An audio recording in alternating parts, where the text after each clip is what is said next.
மெத்தைக்கு மேல உன்னோட சேல எங்கையில் சிக்கும் வேலை என்ன நினைச்ச எப்போதும் போல உன்னோட வேலை ஆரம்பமாச்சுதுன்னு நானும் நினைச்சேன்.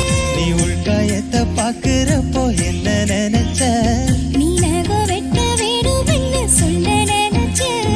நாம் ஒன்னோடு ஒன்னாகும் நேரத்தில் உன் பூந்தேகம் தாங்கும் நினைச்சையா கல்யாண சொர்க்கத்துல கச்சேரி நேரம் கட்டி பிடிச்ச நான் கட்டி பிடிச்ச வெட்கம் விட்டு மூச்சு முட்டை கட்டி பிடிச்ச சொக்கி தவிச்ச நான் சொர்க்கத்தையே எட்டியதா துள்ளி குதிச்ச சொக்கி தவிச்ச நான் சொர்க்கத்தையே எட்டியதா துள்ளி குதிச்ச